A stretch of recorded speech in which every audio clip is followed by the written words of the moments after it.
dinas, pemerintah, industri terutama itu tidak bisa pribadi.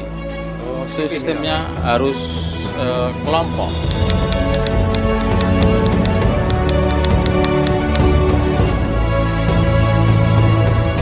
Harga yang naik itu untuk tahu sementara di pasar susah untuk dinaikkan, kan banyak pedagang yang lain dari daerah lain yang datang di pasar itu kan, namanya pasar bebas. Harga itu kadang hancur-hancur.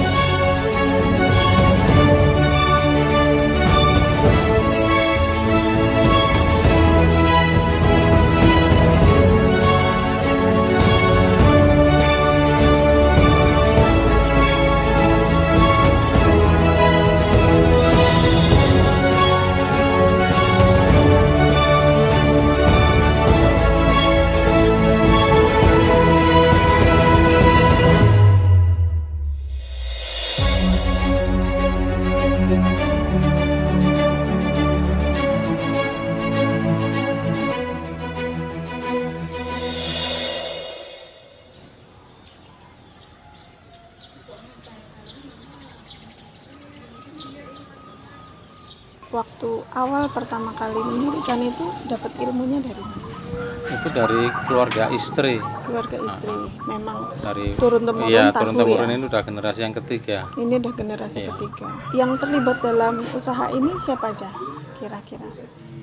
Ya kayak saya suami istri, anak, Suami istri, terus anak, para pekerja, diutamakan lingkungan para pekerja. lingkungan. Iya. Masih daerah sini aja Iya. ya. Operasional sehari-hari itu ada berapa orang karyawannya? Semua 10. Semua 10. Ini kan tadi belum pada datang yang bungkus, yang Oh, yang ngepel. bungkus ya. Jadi kalau Ibu-ibu. untuk yang bikinnya aja itu Itu hanya orang dua. orang dua. Satu goreng. Satu goreng, yang oncom dua, Oncom suami istri. dua, suami istri. Istrinya lagi pulang tadi. Oh gitu. Terus lainnya bungkus. Jadi Iya, total bungkus, 10 ngepel, orang. 10. Satu kali produksi itu berapa kedelai? Berapa kilo? Kalau Atau berapa sementara karung? ini semenjak pandemi 2 karung, 2 karung. 100 kilo. 100 kilo. Dulu sebelum pandemi bisa 2 kintal. Ada kesulitan untuk mencari bahan Kalau bakunya? bahan baku tidak kesulitan, banyak supplier kedelai, cuma harganya itu yang melambung terus. Melambung terus ya. Dari harga 7.000 sekarang udah 13.000. 13.000. Ganti harga, bukan naik lagi. Terus kalau untuk minyak sekarang kan lagi mahal. Ya, Itu gimana? ya sama juga. Kemarin waktu minyak mahal-mahal itu kan sempat susah juga nyari itu. Kita berangkat bareng-bareng dengan karyawan, nyari turun satu Alfa Indo gitu. Oh iya. Untuk ngumpulin minyak buat goreng.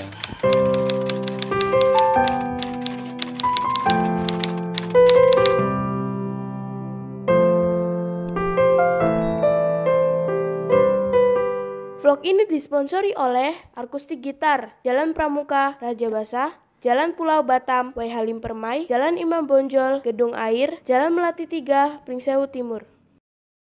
Dari proses pembuatan tahu itu, tahap pertama perendaman kedelai.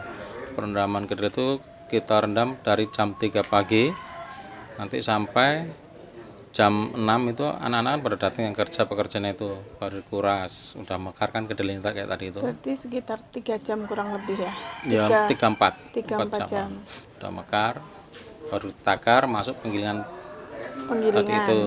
Penggilingan tadi jadi bubur, masuk ke perebusan. Perebusan Yang sudah pakai uap ya? pakai uap itu udah matang, udah mendidih, baru ditarik itu tadi, disedot, pakai uap itu disaring untuk memisahkan sari kedelainya dengan ampasnya.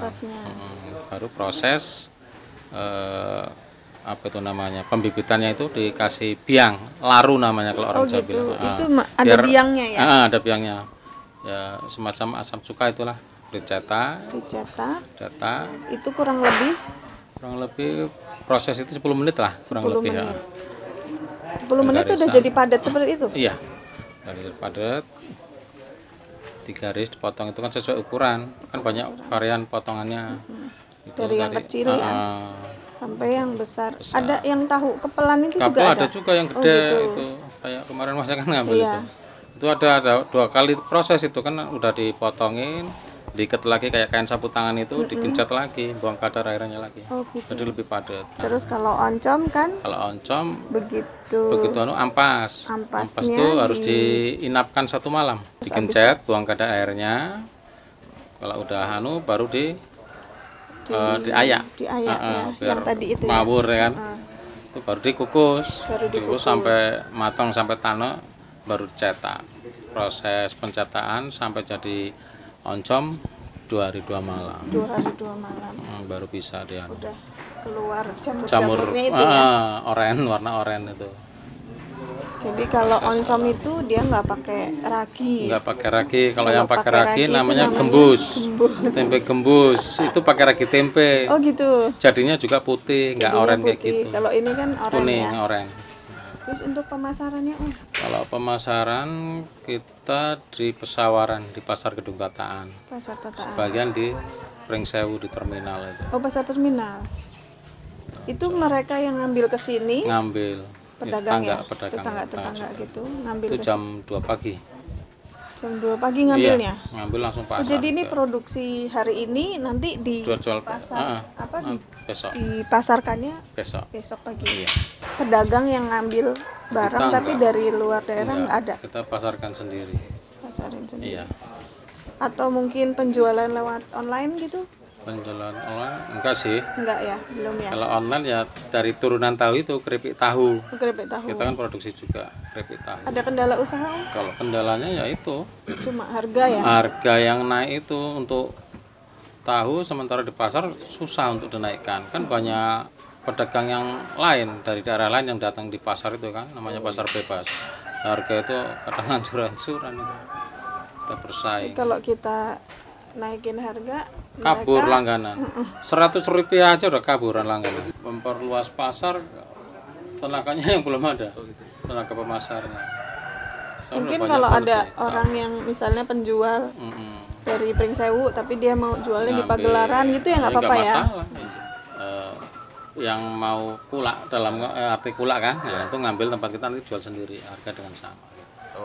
Beda harga kulaan beda. Harga gula.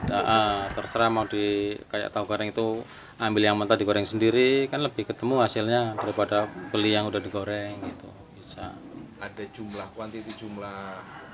minimal barang yang diambil kalau jadi gula. Itu terserah yang mau kulak. Oh gitu. Bukan enggak dibatasi kamu harus ngambil sekian gitu enggak. Kemampuan kan pasar beda-beda. Jadi Kalau kalau hari misalnya ini sama hari besok di pasar juga beda. Gorengnya juga beda. Kalau kemarin kita gorengnya agak banyak, ini kan dari pasaran ya. Kalau di Tataan pesawarannya kan Kamis dengan Minggu pasarannya, kalau Pringsewu kan Rabu Sabtu gitu. 100 kilo itu jadi berapa ember? Jadi itu Tahu. jadi 20 ember. Satu embernya itu isi 500 itu kalau tahu yang tipis kayak tadi. Satu ember itu isi 500 biji tahu. Itu kalau mau dibikin untuk tahu pong.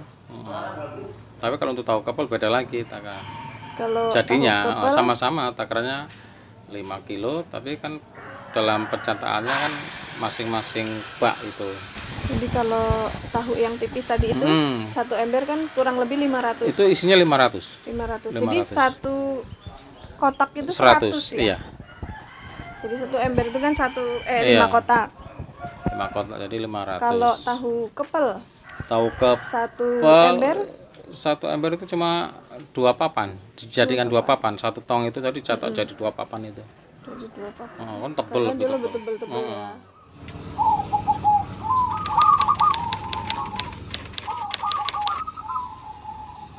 Nah, kalau modal awal 50-an sih. 50-an. Iya, Itu udah siap produksi. siap produksi. Itu dari bikin sumur bor. Yang pokok kan air itu. Iya. Yang pokok air. Pokok air kalau tahu. Sumur bor. Terus beli mesin diesel sama penggilingan itu. Terus beli cetakan. Cetakan tahu.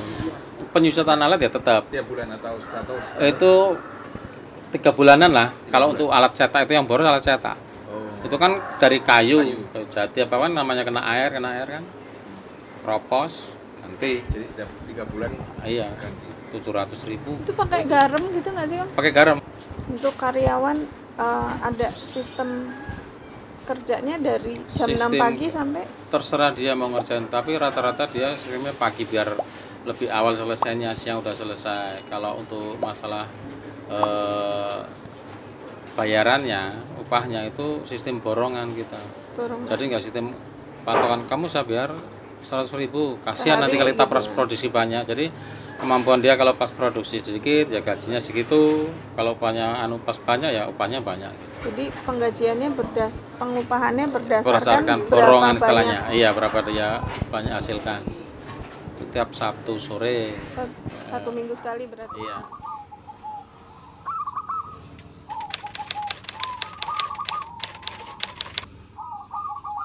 Ya harapannya kami para pengrajin tahu dan tempe terutama itu yang memakai bahan baku kedelai ya dimohon untuk harga kedelainya turun, nggak kayak gini sekarang ini harganya melambung, bingung mau baginya.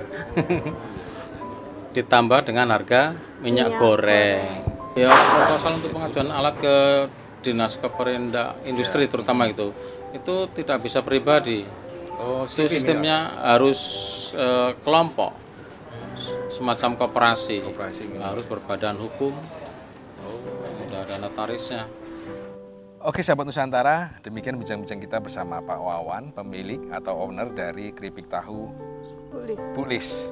Jadi Pak Wawan ini suami dari Bu Lis, tepatnya di Kecamatan Gadirejo, Kabupaten Pringsewu, Provinsi Lampung. Kita berharap UMKM di seluruh penjuru Nusantara, di NKRI ini, terutama di Kabupaten Pringsewu, dapat berkembang lebih baik lagi, entah itu permodalan sendiri atau dengan bantuan dari pemerintah.